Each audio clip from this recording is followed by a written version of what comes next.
શું લોન લેતા પહેલા તમે આ વસ્તુ ચેક કરી?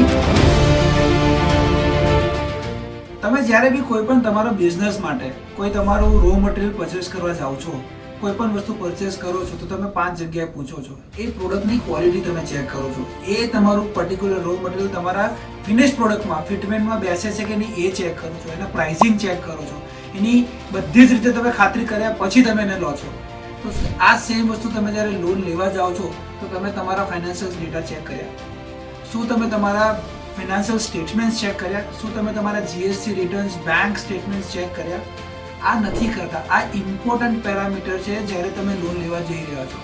તમારે આ ચેક કરવાનું છે કે તમારો ક્રેડિટ સ્કોર કેટલો છે, તમારી ક્રેડિટ હિસ્ટ્રી કેટલી છે, તમારી ક્રેડિટ ડિસિપ્લિન કેટલી છે.